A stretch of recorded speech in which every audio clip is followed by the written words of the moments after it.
Olá, pessoal. Boa tarde para todo mundo, para o Renan, para o Gerson. Eu espero que todos estejam bem. Vocês que estão nos assistindo, espero que esteja tudo bem com vocês, com suas famílias.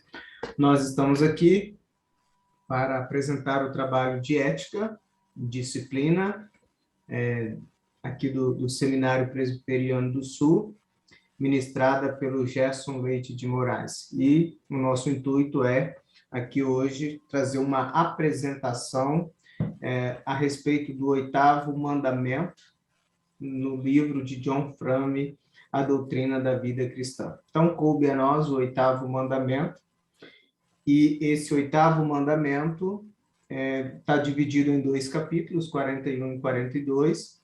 Eu vou trazer as implicações a respeito do capítulo 41, que trata a respeito da propriedade, o 8º mandamento, não furtarás.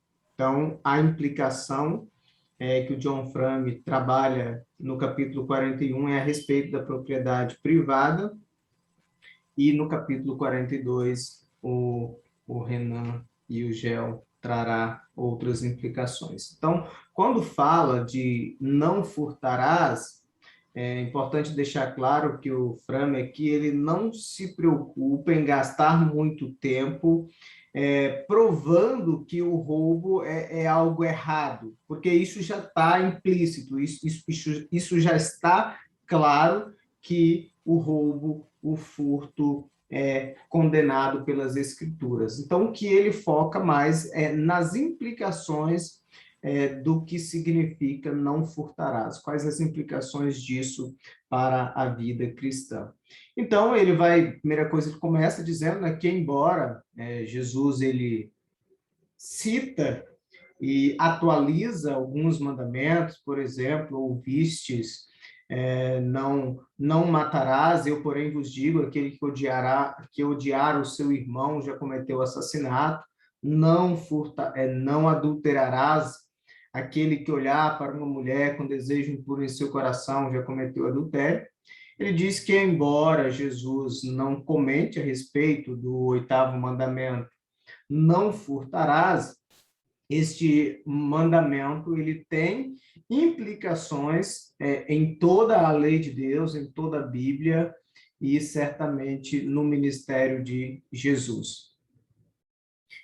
Então, ele é mais amplo do que a gente imagina. Não é simplesmente uma proibição do furto, mas isso abrange outras áreas da vida privada, religiosa e da vida social, da vida ética e da vida moral do cidadão. Então, este mandamento ele tem amplas implicações para a nossa vida.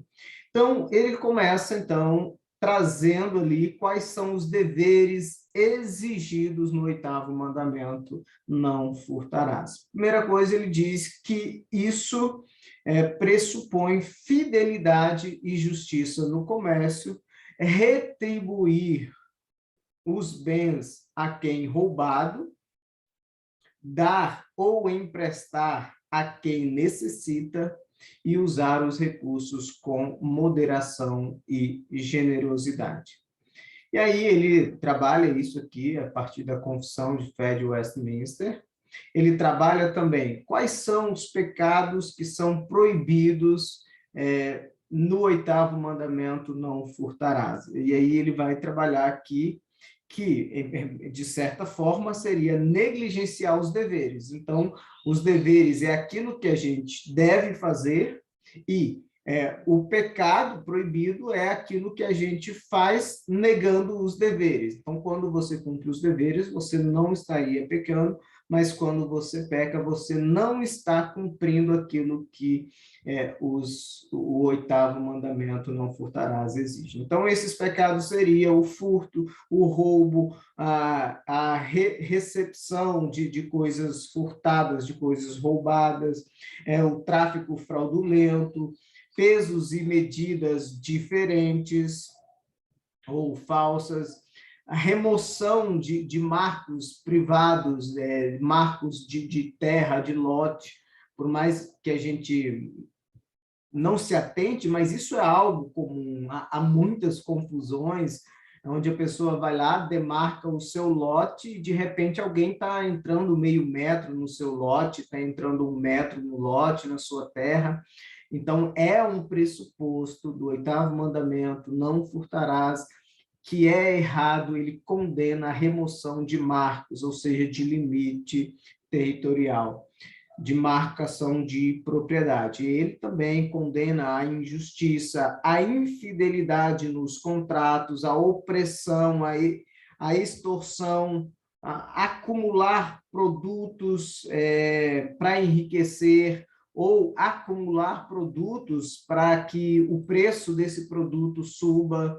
Todas essas coisas, elas são tá implícitos ali no 8º mandamento, ou seja, é um pecado, é um dever que exige, e essas coisas seriam uma negação desse dever. Então, seria meios ilícitos de vida, tudo isso está implícito nesse 8º mandamento. Meios ilícitos de vida seria viver do tráfico, viver do roubo, dessas práticas ilícitas da vida. Então, ele trabalha algumas pressuposições e, é óbvio, se ele condena o furto, o pressuposto por detrás disso é que há uma legitimidade da propriedade privada. Então, a Bíblia, ela está de acordo que as pessoas tenham autoridade sobre o seu território, que elas tenham posses, ou seja, elas têm direito à propriedade privada. Isso está pressuposto no 8º mandamento, não furtarás, porque não faz sentido falar para não furtar se não houvesse propriedade privada. Então, Deus permite o homem ter posses, só que o homem deve estar ciente de que, em última instância, é Deus que é dono de tudo e de todos. Então, as posses que estão confiadas ao homem, elas devem ser utilizadas com moderação e com sabedoria. Então, se o ser humano ele recebe a missão de Deus, ele recebe ali um mandamento, uma ordenança de dominar, de governar sobre a terra, e, ao mesmo tempo, desfrutar também dos frutos da terra, então, ele tem que administrar essa criação para Deus, para a glória de Deus e para o seu benefício. Então, Deus dá a terra de Canaã para Israel, e Israel tem que cuidar da terra. E aí ele até trabalha, né, ali o descanso da terra, deixar as primícias do fruto, não colher o primeiro fruto. Todas essas questões estão implícitas no 8º mandamento, não furtarás. Mais à frente ele vai trabalhar essa questão da fidelidade a Deus, tanto no dízimo quanto outras coisas. Mas aqui ele está trabalhando o conceito de propriedade privada. Deus deu uma terra para Israel, para esse povo. Então, roubar não faz sentido se não houvesse o conceito de propriedade privada. Então, não se pode separar o direito à propriedade dos direitos humanos. Por quê? Porque roubar alguém é tomar o seu direito, é tomar aquilo que ele é de direito, é atacar sua dignidade e a sua liberdade. Então, ele vai falar aqui um pouco também, ele comenta um pouco a respeito da ética do trabalho, porque o 8º mandamento, não furtarás, em segundo lugar, pressupõe uma ética no trabalho. Ou seja, além do mandamento ser um mandamento, Deus dá para o homem um mandamento cultural, Deus também fala no seu quarto mandamento, que manda o homem guardar o 7º dia. Guardar o 7º dia implica trabalhar os 6 primeiros dias. Então, ele está falando aqui de uma ética do trabalho. Então, por quê? Porque furtar você vai tirar de alguém que trabalhou para conquistar aquilo. Então, a gente não pode simplesmente falar de furto, de posse de bens, de propriedade privada, sem a gente falar a questão do trabalho. E aí a gente já viu, ele desenvolve, a partir do quarto mandamento, a questão do trabalho. Então, depois da queda, o trabalho se torna algo laborioso, algo pesado, do suor do seu rosto o homem vai conquistar o seu alimento, vai adquirir o alimento, mas o trabalho não é algo totalmente ruim, o trabalho também dignifica o homem, o trabalho ele é algo necessário e ele é benéfico também para o homem, então o trabalho não é algo ruim. Então, nós não devemos ser preguiçosos, ele faz essa questão, ele trabalha a questão ali em Efésios, os conselhos que Paulo dá, que aquele que antes roubava, agora deve trabalhar, mas não somente trabalhar para se sustentar, mas trabalhar para ter o que dar a quem necessita. Então, o trabalho é uma antítese do roubo, porque quem rouba, rouba de quem trabalha para conquistar, e muitas vezes o que rouba, ele não se dedica ou não considera o valor do trabalho, por isso mesmo rouba de quem trabalha para conquistar os seus bens. Então, aquele que tomava, aquele que roubava, agora trabalha e tem para dar, para contribuir, para abençoar outra vida. Então, o oitavo mandamento exige um estilo de vida de generosidade e de compaixão, porque tudo isso está implícito em não furtarás. Então, a partir disso, a gente percebe, né, um contraste entre o pecado, que é desobedecer o mandamento, com a justiça, que é cumprir o mandamento. Então, desobedecer esse mandamento é pecado, cumprir esse mandamento é praticar e exercer a justiça. Então, nesse sentido, Frame vai dizer que neste mandamento, não furtarás, ou seja, não pecar, praticar a justiça, está implícito toda a justiça e a misericórdia de Deus. Então, ele olha isso lá para Malaquias 3:8, onde, né, o profeta fala que o povo está roubando a Deus nos dízimos e nas ofertas, e ele diz, se roubo inclui roubar a Deus aquilo que lhe é devido, logo, todo pecado se torna um roubo. E aí, nesse sentido, o oitavo mandamento sustenta toda a lei de Deus, porque o roubo é tirar de Deus aquilo que lhe é devido. Toda honra, toda glória, toda adoração, santidade, reconhecimento da sua bondade, da sua autoridade, do seu amor. Então, o pecado, a desobediência à lei, constitui um roubo a Deus. E aí, por isso, ele fala que, nesse sentido, o oitavo mandamento sustenta toda a lei de Deus. Quais são as implicações disso? E aí ele vai falar que aí ele está trabalhando aqui algumas implicações ali no contexto do Antigo Testamento, ele até cita um texto de Provérbio, e aí ele vai dizer que o ladrão ele não é desprezado se rouba para matar a fome.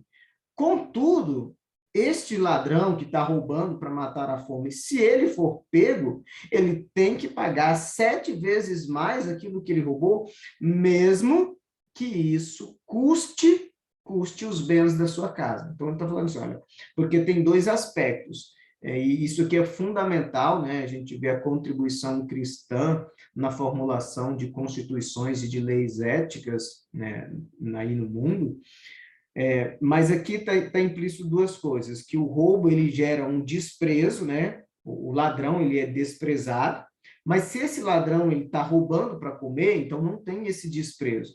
Mas isso não inocenta ele do crime. Mesmo roubando para comer, ele tem que pagar 7 vezes mais aquilo que ele roubou. Então, o roubo ele é algo tão sério e tão claro o seu erro que John Frame ele diz que utiliza do erro do roubo para falar de outros assuntos. E aí a gente usa também, comum, quando a gente fala de ética, quando a gente fala de pecado, quando a gente fala de ofensa, a gente sempre recorre ao roubo, né? Tipo assim, você não pode se apossar de algo que é de alguém. Então, você também não pode fazer isso ou aquilo. Então, a gente recorre a isso porque é um conceito universal. Ninguém gosta de ser tomado os seus bens, de ser roubado, de que alguém venha e roube aquilo que é seu por direito, aquilo que você trabalhou e conquistou. Então, esse é um conceito universal. Ninguém gosta de ser roubado. E aí, então, ele continua na sua discussão, trazendo um outro elemento, ele trabalha a respeito do dízimo também, a partir, mais uma vez, de Malaquias 3:8. Deixar de dizimar significa roubar a Deus. Aquilo que é direito a Deus, é determinado por Deus. Então, isso é de direito de Deus. E não fazer isso constitui um roubo. E aí, aqui é importante deixar claro, tanto na Bíblia lá, quanto no livro aqui, o dízimo ele não se trata especificamente de um elemento de culto formal unicamente. Não é simplesmente um elemento formal do culto ali no templo, mas é um estilo de vida, é uma prática de fidelidade, de gratidão, de reconhecimento e de justiça. Então, havia ali alguns tipos de dízimos.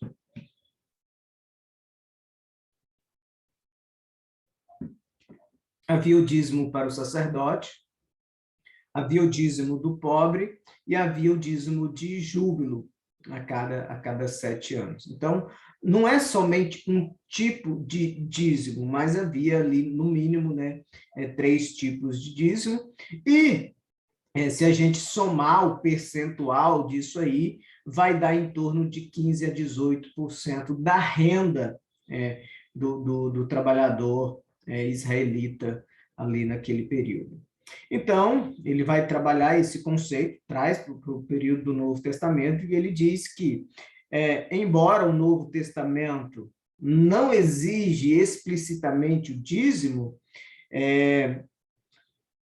não fala muito a respeito, não enfatiza muito a questão do dízimo, mas fala que o cristão, o crente, ele deve dar oferta com generosidade, com alegria. E o Frame diz que esse tem que ser o princípio e que, obviamente, Paulo não está falando de menos de 10% de dar, porque dar com generosidade, dar com alegria. Então, sobre isso, ele questiona se, ele retorna para o Antigo Testamento, se Abraão deu o dízimo a Melquisedeque, uma figura de Cristo, nós poderíamos dar algo menor a Cristo, sacerdote segundo a ordem de Melquisedeque?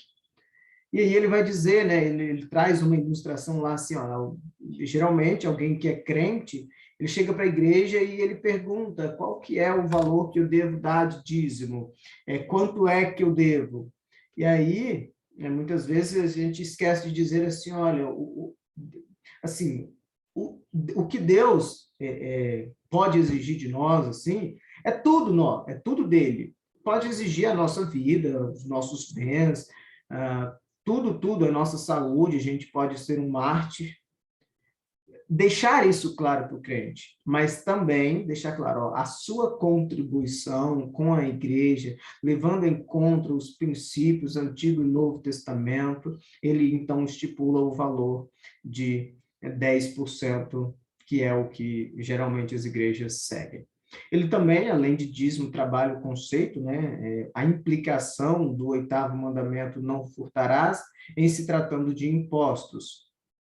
No Antigo Testamento, o dízimo era chamado de imposto do Senhor, e sonegá-lo era roubar a Deus. Então, nesse sentido, ele questiona o Estado, se o Estado ele é análogo a Deus, de modo que deixar de pagar impostos constitui um roubo. Ele está aqui fazendo um questionamento. o Estado é análogo a Deus. Deixar de pagar o imposto federal, um imposto da República, é a mesma coisa? É roubar? É pecado? Então, ele trabalha isso dizendo o seguinte: a partir disso, ele trabalha a legitimidade dos impostos. Primeira coisa, ele vai ter que deixar claro que os impostos são algo legítimo, de direito, obviamente, que tem que ser utilizado para o benefício da sociedade.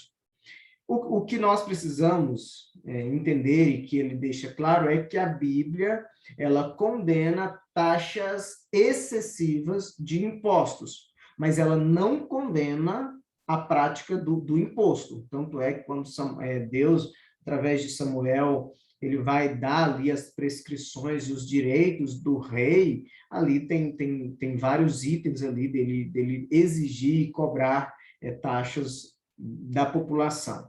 E aí a gente vê quando o filho de Salomão, Roboão, ele vai impor taxas altíssimas sobre o povo, Deus é contra. Então, taxas altíssimas, excessiva, é pecado, mas o imposto é algo legítimo. Então, o rei que governa, ele tem o direito de impor taxas, mas é importante deixar claro que isso não é feito de acordo com a sua vontade, o seu querer ou o seu interesse, ele também está debaixo da lei. E aí ele também cita um exemplo lá, quando Acabe e Jezabel, eles querem comprar, Acabe quer comprar a vinha, né, de Nabote lá, e ele não quer vender porque é uma herança, e Jezabel vai lá e manda matar.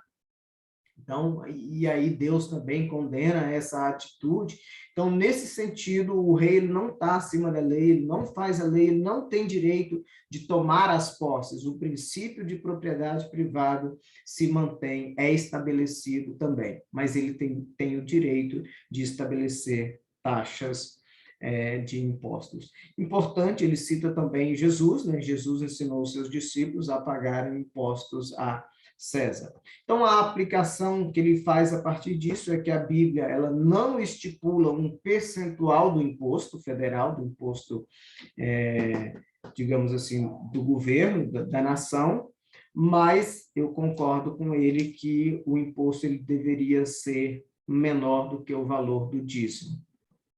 E eu também concordo com ele que o imposto justo não é roubo, é algo justo, mas que ele tem que ser usado, obviamente, para o benefício da sociedade e não pode extrapolar um limite. E, nesse sentido, sonegar o imposto também é um roubo. Então, se você aí é acostumado a sonegar o imposto de renda, saiba que você está pecando, que você está desobedecendo o 8º mandamento, não furtarás. Bom, e por fim, então, ele vai trabalhar a questão dos boicotes. Boicotes muitas vezes, né, por questões éticas, religiosas, um determinado grupo ele promove um certo boicote a certas empresas, sei lá, porque essa empresa não está praticando a ética com relação ao meio ambiente, maltrato de animais, maltrato de funcionário. E tem questões também envolvidas, aborto, homossexualismo, essas questões. E aí, algumas vezes, os cristãos eles vão e eles fazem um boicote para essas empresas. Então, ele diz que boicote, cita, né, o boicote que o pessoal estava fazendo nos açougues lá em Roma, e ele diz que boicote às empresas envolve, por exemplo, nós vamos fazer um boicote a determinada empresa por causa dessa atitude que nós consideramos pecado. Então, assim, a gente não pode fazer boicote simplesmente por qualquer tipo ou todo tipo de pecado com todas as empresas, porque no final das contas todo mundo é pecador e aí a gente teria que deixar de comprar todas as coisas. Mas ele disse que o boicote também é algo legítimo e que, na pior das hipóteses, ela deixa uma mensagem de descontentamento para com determinada empresa. Então, o boicote, no mínimo, envia um recado para a empresa. E aí, por fim, ele fala da responsabilidade financeira. O oitavo mandamento, ele ordena que o responsável, né, do dinheiro deve usar esse dinheiro com moderação, ou seja, o uso responsável dos recursos financeiros. Por quê? Porque através desses recursos há o sustento da família, o sustento da igreja, do Estado e nosso próprio, né, da própria pessoa. Então, essas responsabilidades, elas exigem uma seriedade no uso do dinheiro. Jesus elogia, né, os servos que administram bem o dinheiro e lhes confia um valor maior ainda. Ao mesmo tempo, ele reprova aquele que não investe o seu dinheiro, que não administra bem os recursos a ele confiado. Ele também fala, né, a questão das apostas. Geralmente se trata de apostas em jogos de azar, e isso, para ele, constitui uma irresponsabilidade financeira. Então, ele elenca alguns argumentos para classificar isso como algo que não deveria ser praticado pelos crentes diante do oitavo mandamento, não furtarás, e diante da nossa responsabilidade financeira.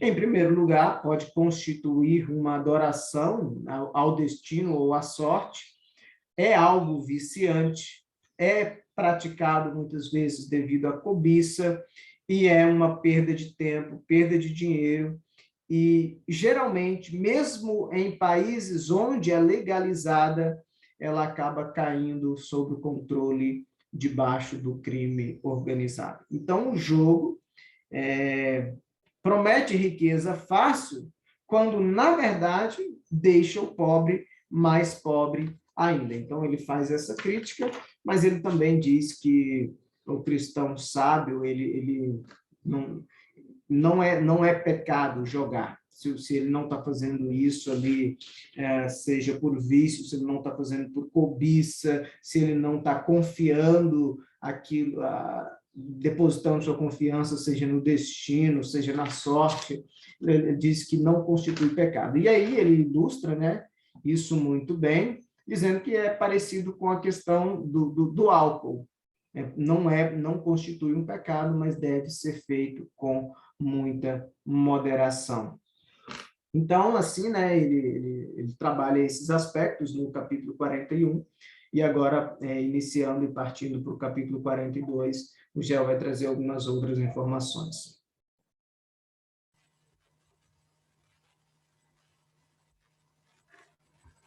Muito bem, irmãos. Estamos dando continuidade aqui ao nosso trabalho, né?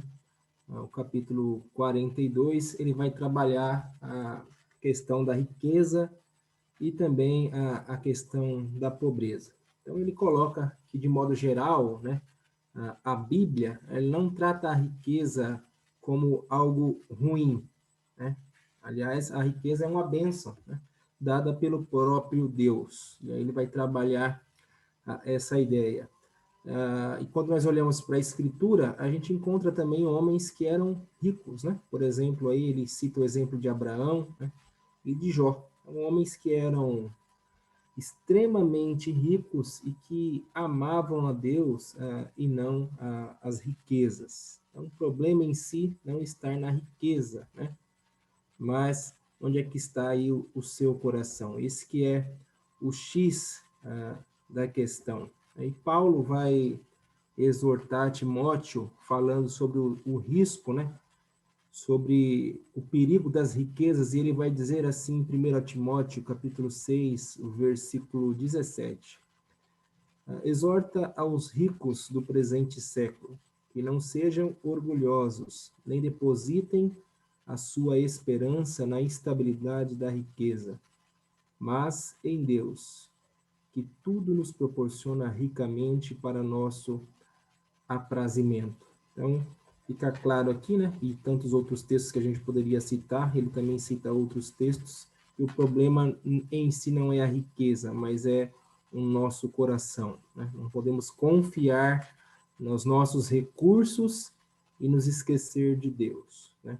Então, saber que tudo que nós temos vem do próprio Deus, né? E ele vai mostrar também que a Bíblia nos ensina a cuidar dos mais necessitados. Então, a gente encontra aí vários textos na palavra de Deus dizendo que a gente deve ter um cuidado com os mais necessitados. Então, tem alguns textos bíblicos aqui que ele lista, vou citar aqui três textos que ele coloca, que trabalham essa ideia de mostrar o cuidado que a gente deve ter com aqueles que são mais necessitados. Bem-aventurado que acode o necessitado, o Senhor o livra no dia do mal. Salmo 41, verso 1. Provérbios 19, 17 diz assim: quem se compadece do pobre, ao Senhor empresta, e este lhe paga o seu benefício. E por último, Provérbios 31, verso 9, que diz assim: abre a boca, julga retamente, faz justiça aos pobres e aos necessitados. Então, tanto o Antigo Testamento, irmãos, como o Novo Testamento, nos ensina a ter um olhar atento aos necessitados, né? E quem são, então, esses necessitados? Então, nós temos os órfãos, as viúvas, os pobres e também os estrangeiros, né? E o Novo Testamento diz, né? Jesus vai dizer, né, que quando a gente ajuda um desses pequeninos, é como se nós estivéssemos fazendo a ele, no Evangelho de Mateus, né? Ele vai trabalhar essa ideia. Diz assim: Senhor, quando foi que te vimos com fome e te damos de comer? Ou com sede e te damos de beber? E quando te vimos forasteiros e te hospedamos? Ou nu e te vestimos? Quando te vimos enfermo ou preso e te fomos visitar? O rei respondendo lhe dirá: em verdade vos afirmo que sempre que o fizeste a um destes meus pequeninos irmãos, a mim me fizeste. Então, ele trabalha essa ideia. Ele coloca também uma coisa que a gente não pode se esquecer. Ele vai dizer que tem algumas pessoas que se encontram em situações difíceis, de pobreza, por conta da sua própria negligência, né? Ou preguiça. Então, uma pessoa não tem iniciativa, não quer trabalhar, né? Fica aí com preguiça de levantar, de ir para a luta. Então, ele diz que a gente também não pode se esquecer, né, dessas pessoas e tomar cuidado, porque também tem aqueles que são aproveitadores. Mas os pobres realmente e aqueles que são realmente necessitados, eles são pobres não por causa da preguiça, né?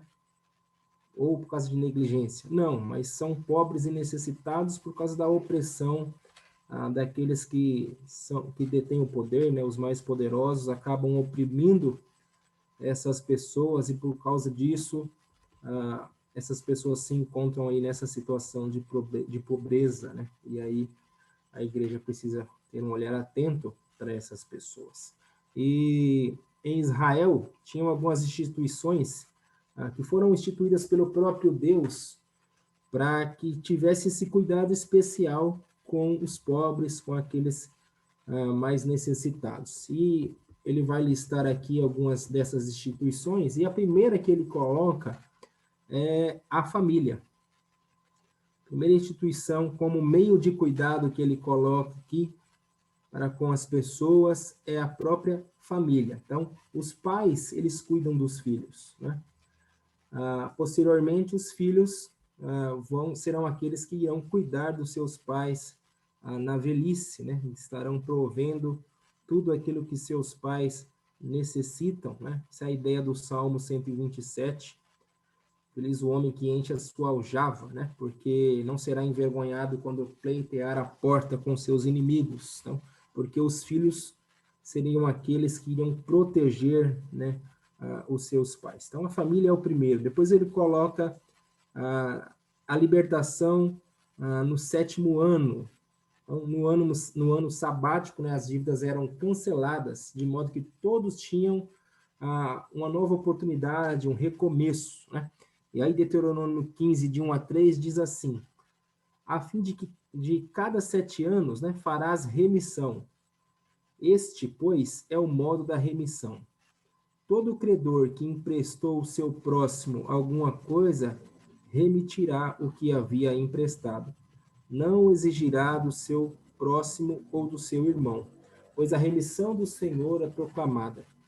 Do estranho podes exigi-lo, mas o que tiveres em poder de teu irmão, quitá-lo-ás. Deuteronômio 15, de 1 a 3. Depois ele vai trabalhar também a ideia do parente resgatador, Levítico 25, 25, né? Se teu irmão empobrecer e vender alguma parte das suas possessões, então virá o seu resgatador e seu parente e o resgatará do seu irmão que o vendeu.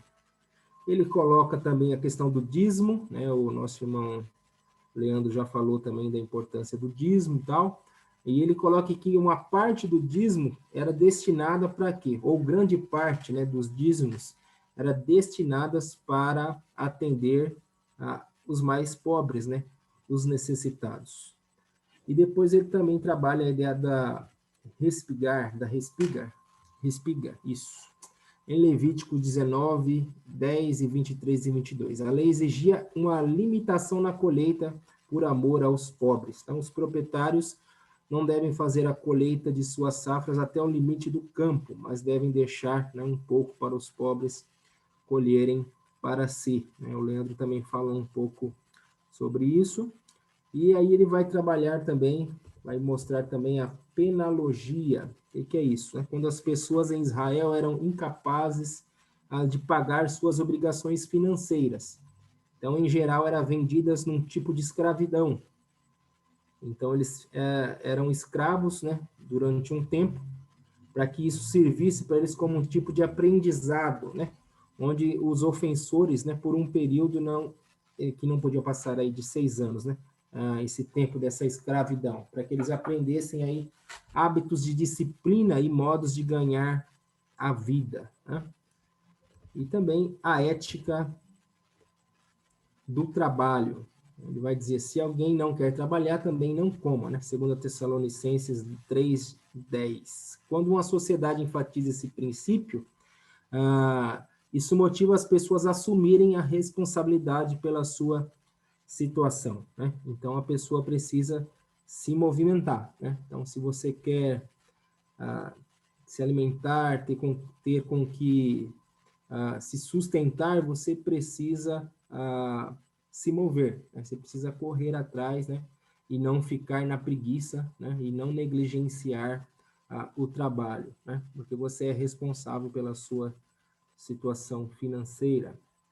A questão da sabedoria financeira. Então, é importante também a gente saber administrar os nossos recursos, né? Porque tem muita gente que não sabe administrar esses recursos e aí acabam também se prejudicando por não saber administrar os recursos que Deus tem dispensado a nós, né? Então, nós como mordomos do Senhor, como entendemos que tudo vem dele, né? Nós precisamos ter sabedoria, então, para administrar esses recursos da melhor forma e abençoar, né, as pessoas, né, à nossa volta, abençoar aqueles que estão necessitados. Ele trabalha também a ideia do compartilhamento generoso, né? Ser generoso, compartilhar, ser hospitaleiro, né? Hospitalidade, enfim. Então ele trabalha essas questões mostrando esse cuidado que a gente deve ter com os pobres, com aqueles que são necessitados. E o problema, então, que ele deixa claro aqui, não é em si a riqueza, né? O problema não é a riqueza, o problema é colocar o seu coração na riqueza, né? E Jesus, quando se deparou com um jovem rico, e que Jesus falou para ele, vai e vende tudo o que você tem, porque Jesus sabia que o ídolo do coração dele era as riquezas, né? Então, ser rico em si não é o problema. E se você tem essa condição boa, uma boa condição, então você pode também abençoar as pessoas e abençoar a vida daqueles que são menos favorecidos, tá bom? Então, basicamente, essa é a ideia aí do capítulo 42. Nosso irmão Renan vai dar continuidade aí na sequência do capítulo 42. Certo, obrigado, Jean, obrigado, Leandro. Então, vou dar prosseguimento aqui à nossa apresentação, continuando falando aqui sobre esse mandamento, seus desdobramentos, né, e alguns temas que estão aí intimamente ligados a esse mandamento específico, certo? Então, ainda com base aí no livro do John Frame, agora ele passa a falar um pouco sobre a pobreza, só que em um nível diferente daquele que foi falado aqui agora há pouco pelo Jean. John Frame começa a falar um pouco sobre agora a pobreza a um nível mundial, em um nível mundial, porque até então ele tinha ali exercido um enfoque mais dentro ali da pobreza em relação à própria comunidade cristã. Só que aí, a partir desse momento ele começa a tratar sobre o tema da pobreza em um nível mais geral, englobando tanto os cristãos quanto também os incrédulos, digamos assim. Então ele até mesmo levanta um questionamento. Ele pergunta se os cristãos se eles têm a responsabilidade de aliviar a pobreza no mundo em geral. Então ele faz aí esse questionamento e distinguindo aí essa responsabilidade do cristão tanto dentro da sua própria família, ou dentro da sua própria comunidade, em relação também ao mundo de forma geral. E para responder esse questionamento, ele traz o versículo que Paulo escreve de Gálatas, capítulo 6, versículo 10, né, que dá uma diretriz um tanto quanto geral em relação a esse tema. E Paulo diz assim nesse versículo: por isso, enquanto tivermos oportunidade, façamos o bem a todos, mas principalmente aos da família da fé. Então, quando Paulo ele traz esse conceito aqui de ajuda, né, ao necessitado, digamos assim, ou da feitura do bem para o próximo, ele coloca a família da fé, ou a comunidade da fé, como prioridade, certo? Então, até trazendo alguns conceitos do próprio livro do John Frame, alguns conceitos anteriores, ele sempre destaca a ideia de que se deve cuidar da família, em primeiro lugar, a prioridade mais alta, depois cuidar da família estendida, que no caso seria a igreja, e também depois cuidar aí, ou ofertar em prol dos incrédulos, né? Aqueles que não fazem parte da família da fé. Então, Paulo ele destaca que, apesar das prioridades, também é necessário que se faça o bem a essas outras pessoas enquanto tivermos oportunidade, né? Como está descrito no versículo. Então, Paulo ele vai trazendo essa ideia, né? E pegando o gancho naquilo que o Gel falou aqui, a ideia, né, um pressuposto de Paulo de que os cristãos, eles, por serem abençoados pelo Senhor, ou por muitos cristãos serem abençoados pelo Senhor de uma tal forma que eles poderão cuidar da sua casa, abençoar a igreja, né, ou cuidar das necessidades da igreja, e ainda assim terão recursos para ajudar pessoas de fora da igreja, né? Então, todos esses temas aí estão interligados entre si. Então, a gente vê aí, confirmando mais uma vez essa ideia do John Frame, que é responsabilidade, sim, do cristão, enquanto tiver a oportunidade, de ofertar àqueles que estão necessitados, tanto dentro da família da fé, que é a prioridade, mas também fora dela, certo? E um exemplo disso, né, que o próprio autor aqui traz, é a parábola do bom samaritano, lá descrita no Evangelho de Lucas, capítulo 10.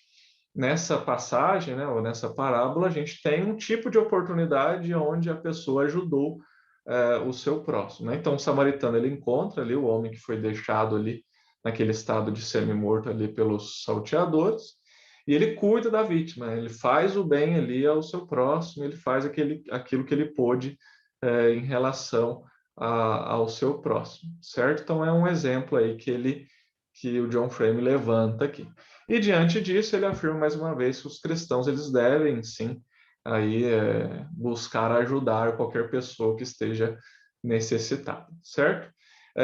É interessante trazer também um conceito, né, importante aqui que o John Frame traz. Ele comenta aqui nesse capítulo aqui, mas ele traz em outros capítulos do livro, que é a ideia de família de Cristo, família nuclear, que é aí que engloba a família mesmo da pessoa, engloba aí a família de Cristo, né, a família da fé, e também a família de Adão. Então, John Frame ele vai trabalhando esse conceito de que a nossa responsabilidade com a família de Cristo, a família da fé, ela tem prioridade, né? Ela tem precedência, mas ela não exclui a responsabilidade que a gente tem com a família de Adão, né, que envolve aí digamos assim, a humanidade como um todo. Só que aí, diante de tudo isso, surge uma outra questão, surge um problema aí levantado pelo autor. Porque uma coisa é atender às necessidades das pessoas que estão mais próximas de nós, né? As pessoas, por exemplo, que a gente encontra na rua, que estão aí de forma mais próxima em nosso contexto. Só que hoje em dia, né, a gente tem muito acesso à informação, a gente sabe como está o contexto do mundo aí, a gente vê que o mundo, né, está passando aí por diversas crises, diversos problemas, e a gente consegue constatar a pobreza e a necessidade que o mundo, de forma geral, passa, né? Pessoas aí morrendo de fome, pessoas sem calorias suficientes no corpo para viver, né? Ou que ingerem e tal, pessoas morrendo de doenças aí que poderiam ser evitadas, e por aí vai, né?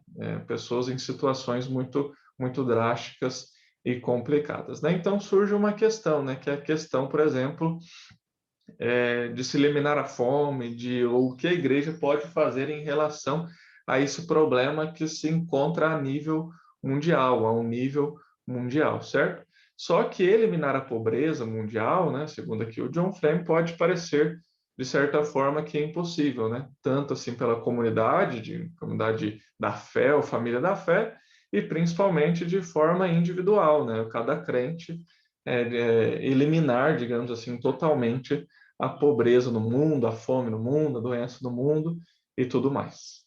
E seguindo isso, para tentar desenvolver um pouco essa questão, o autor ele diz que o cristão individual ele não é chamado ou convocado para eliminar essa pobreza mundial, mas sim para fazer aquilo que ele pode, tanto como indivíduo, né, quanto como comunidade também, diante do seu próximo, diante aí das necessidades que o mundo tem passado, certo?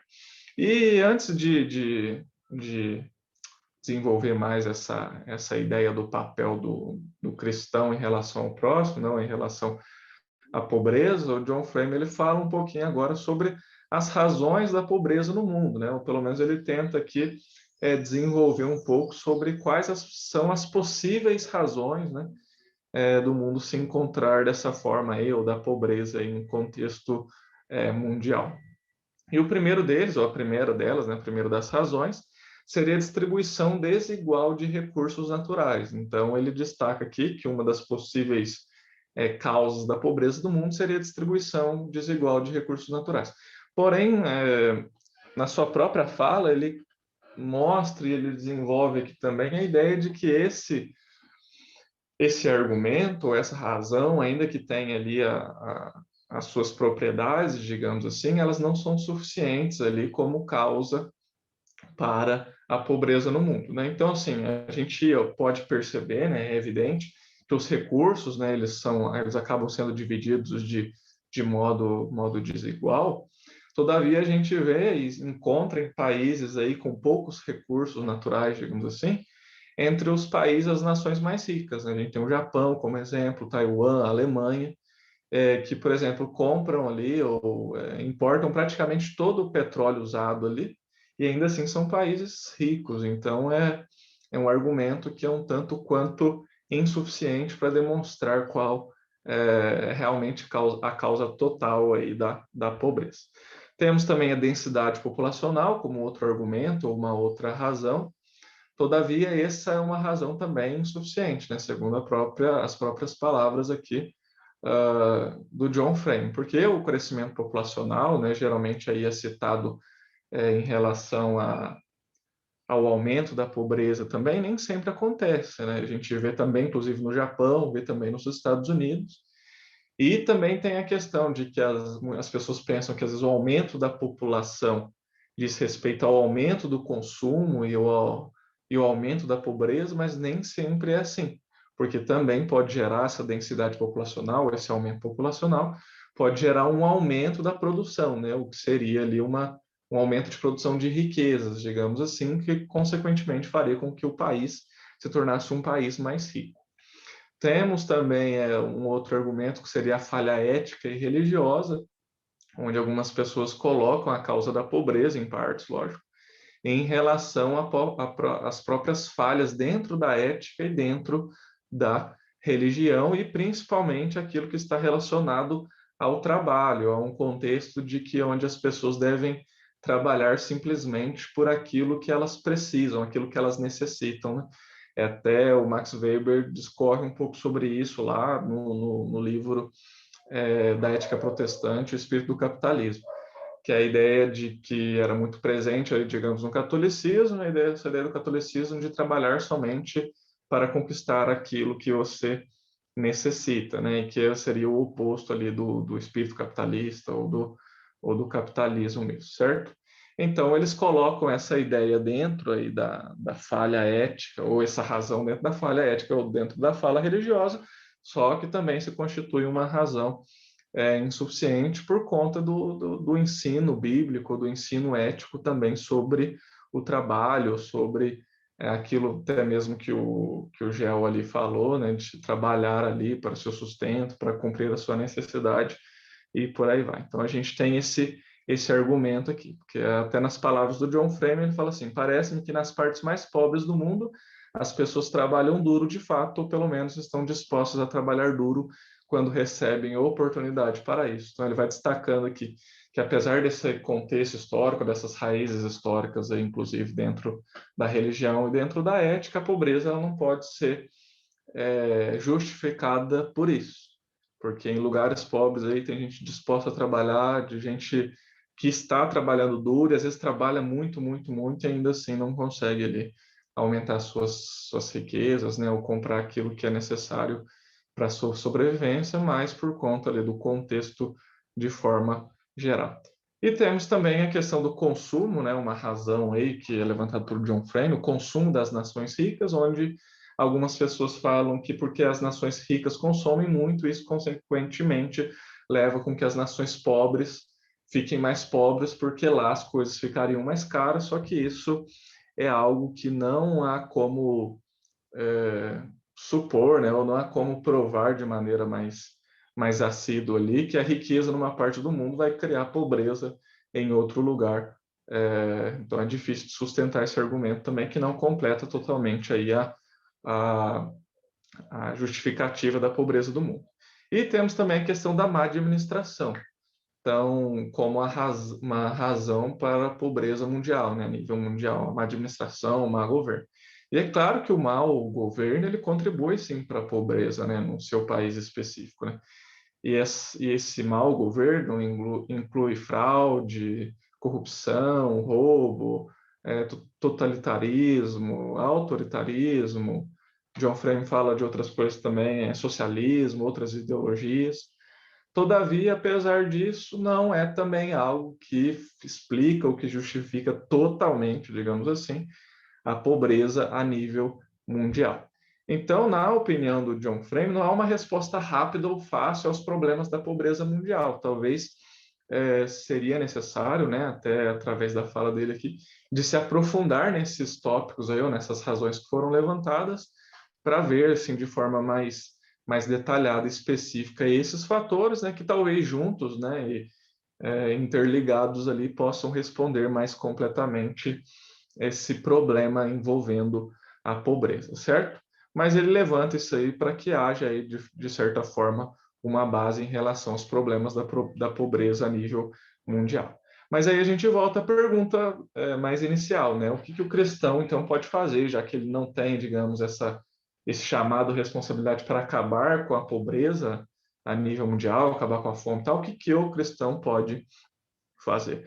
E ele levanta a ideia de que a gente precisa fazer levar o evangelho aos países de terceiro mundo, a esses lugares, aqueles que são necessitados, e levar esse evangelho de Jesus Cristo a eles, entendendo aí os pressupostos do evangelho, que é a ideia de que os pressupostos, né, do evangelho, da mensagem do evangelho, e o contexto também de lugares onde a influência do evangelho ali causou certo impacto, como na Europa, na América do Norte, e que fizeram ali com que os países, né, com que as regiões se desenvolvessem ali, que a pobreza diminuísse, digamos assim, certo? Então, esse primeiro passo seria levar o evangelho, tanto por conta da mensagem, né, o que é primordial, mas também por aquilo que o evangelho faz, né, as consequências do evangelho ali em determinado contexto, e que a gente pode ver em diversos lugares da história, e a gente vê até mesmo em Genebra com Calvino, toda a questão de desenvolvimento, que parte tanto na questão econômica, política, educacional e por aí vai, certo? Todavia, ele levanta também umas ideias de questões, ou algumas ideias daquilo que é possível fazer a curto prazo, porque essa questão do evangelho, às vezes, envolve um longo prazo. Mas o que pode ser feito, então, a curto prazo? E o que pode ser feito a curto prazo é a ideia da liderança ou da igreja de forma geral, né? Principalmente a liderança, mas também os indivíduos, os membros de forma geral, levar, né, aquilo que é necessário às pessoas com um nível de necessidade maior. Por exemplo, as pessoas que estão passando por escassez absoluta, pessoas que passaram por desastres naturais. Ele usa um termo aqui, os mais pobres dentre os mais pobres, né, uma expressão, na verdade, para que o cristão tenha ele pode fazer isso, né, ajudar os mais pobres dentre os mais pobres. Ele fala também sobre envolver nos ministérios de misericórdia, centrados no evangelho, criar comunidades nas partes mais pobres do mundo, e também incentivar diretrizes do governo, isso na fala do próprio John Frame também, que permitam às outras nações comercializar e competir com a nossa em bases iguais, né, o que traz todo um contexto de comercialização que ajuda, né, ou que favorece a nação e, consequentemente, aí, se feito da maneira certa, né, a população de forma geral. E mencionando essa questão do governo, John Frame ele começa a levantar outras questões, né, já pegando esse gancho do governo. Então, para ele, né, já essa questão do governo, o governo em relação aos pobres ou à pobreza, para ele o governo ele não tem um mandato para controlar a economia da nação. Aqui a gente já vai vendo aqui de começo, né, a oposição do John Frame em relação ao socialismo, ao marxismo e por aí vai. Então ele entende ali que a economia da nação, né, precisa ali ser não onerado pelo governo, né, mas um sistema livre de livre iniciativa, fornecendo um melhor sistema ali onde empregos podem ser gerados e onde as pessoas podem sair ali do nível da pobreza. Então ele não é muito cético, na verdade ele é cético quanto aos programas de assistência social do governo. Então ele não é muito a favor a esses programas de assistência, ainda que ele não os descartem totalmente, né? Ele consegue enxergar ali a necessidade em áreas específicas, né? Ou em casos específicos, melhor falando. O que ele destaca mais é que os governantes eles devem ter um profundo interesse pelos pobres, né? E ele vai usando aqui como os governantes eles precisam se preocupar, exercer misericórdia e justiça para com os pobres. Ele usa até mesmo o texto de Daniel, quando Daniel, falando ao rei Nabucodonosor, fala isso ao rei, né? Aconselhando ao rei ali, para que o rei pratique a justiça, para que o rei use de misericórdia ali com os pobres também. Então, ele usa esse texto aí para desenvolver um pouco sobre isso, certo? E, como eu disse, ele não, apesar dele ser tanto quanto cético em relação a essa assistência do governo, em relação ao pobre, ele também diz que a gente não deve se opor totalmente. Ele só vai trabalhando essa diferenciação, entendendo que o Estado, o governo, é aquele que vai governar a família de Adão, que eu mencionei agora há pouco, assim como a igreja é o governo da família de Cristo, que é aquele conceito que eu também falei agora há pouco. Então, ele entende que isso deve ser praticado em seus momentos ou seus casos específicos. E, para enfatizar mais, né, o John Frame ele entende que o capitalismo, sim, é o melhor sistema de organização econômico, tanto para os ricos quanto para os pobres. Então, ele entende ali que esse sistema capitalista é o melhor, mas também entende que não vai dar certo isso para todo mundo, né? Ou nem todas as pessoas vão se dar bem, digamos assim, ou vão ser bem-sucedidas. E nesses casos, essas pessoas que não são bem-sucedidas, é que há espaço para esse apoio do governo, onde o governo ele vai não só fazer certo tipo de assistência, mas deveria, no caso, também beneficiar essas pessoas e prepará-las para que essas pessoas possam, ali, de certa forma, em um futuro próximo, conseguirem ali obter o seu próprio sustento, né? O dar trabalho, dar diretriz ali de como eles possam se sustentar aí no decorrer de suas vidas. Depois disso, o John Frame ele fala um pouco mais especificamente sobre alguns sistemas econômicos, mais especificamente sobre o capitalismo e sobre o socialismo. Ele fala um pouco sobre elas, né? E, consequentemente, também ele fala um pouquinho sobre o marxismo aí dentro do socialismo, e pegando aquilo que a gente já está falando desde o começo aqui, a questão da propriedade privada, né? Todos esses temas, esses desdobramentos aí do mandamento que a gente está tratando, o oitavo mandamento.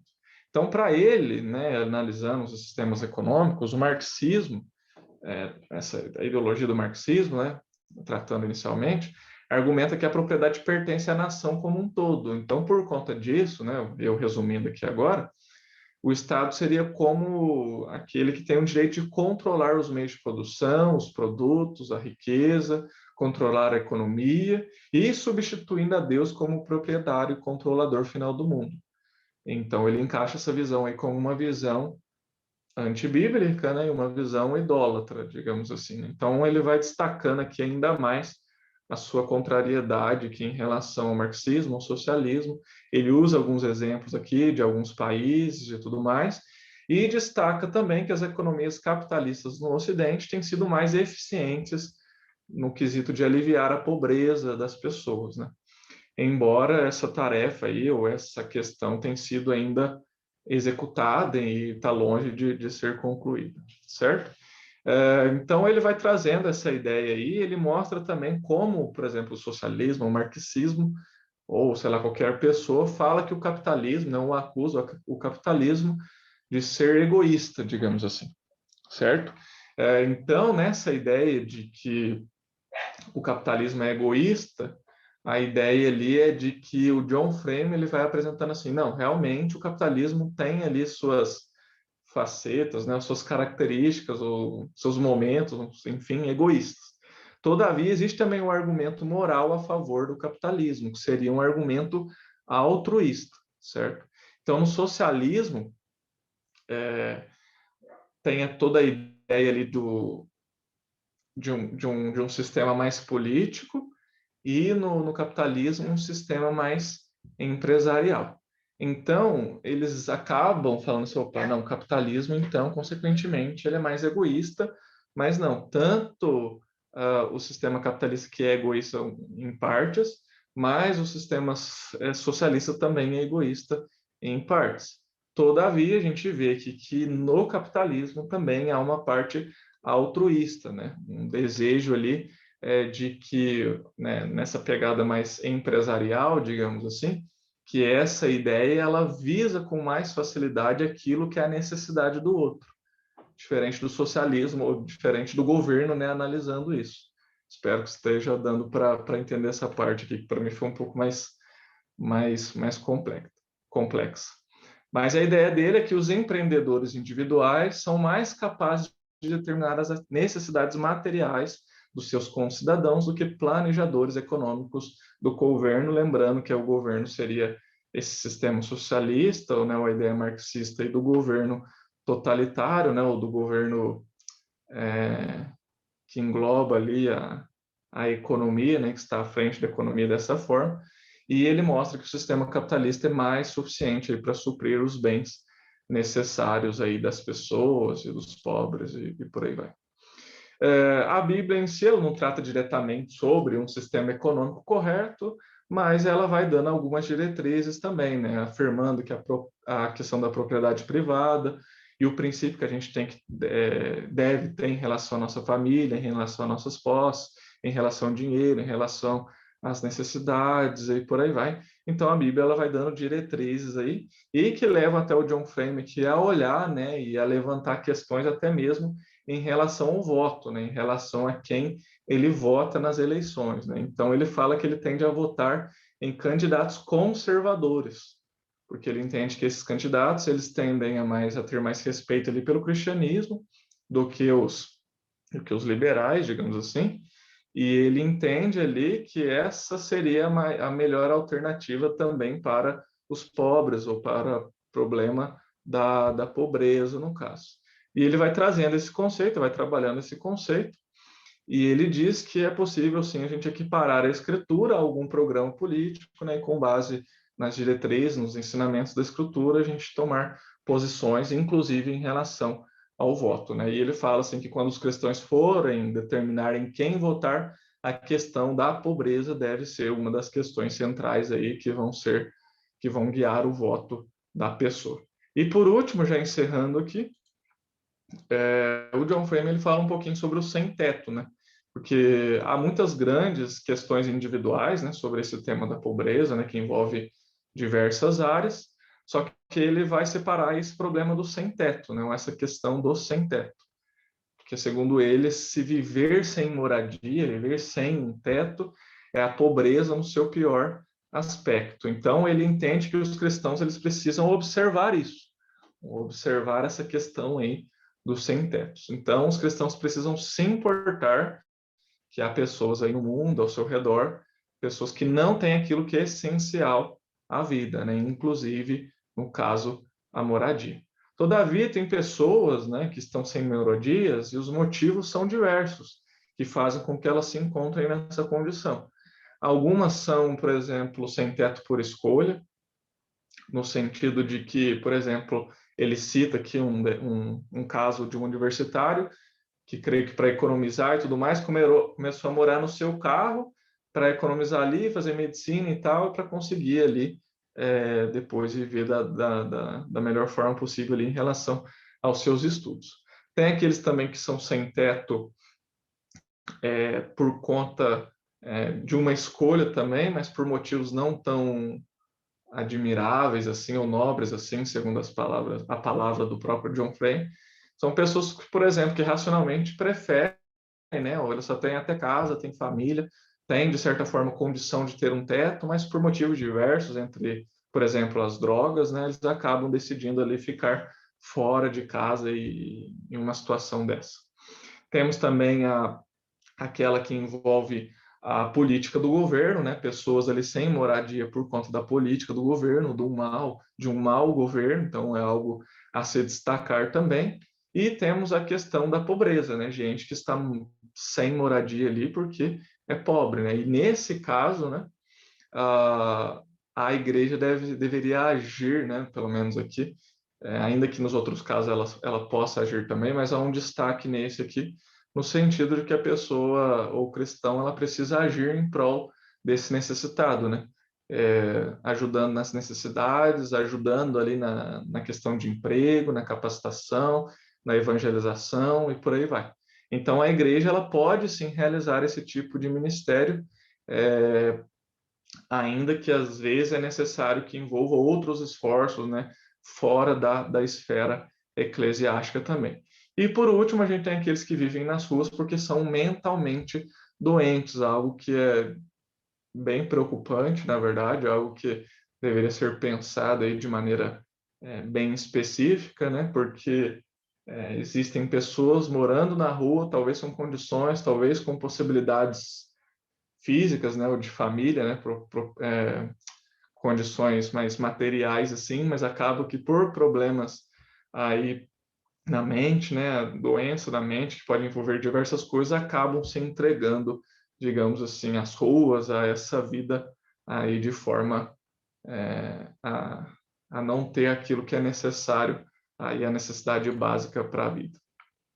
Certinho? Então, o John Frame acaba e ele termina aqui esse capítulo falando sobre isso. Não sei se alguém tem alguma questão, alguma dúvida, algo a comentar.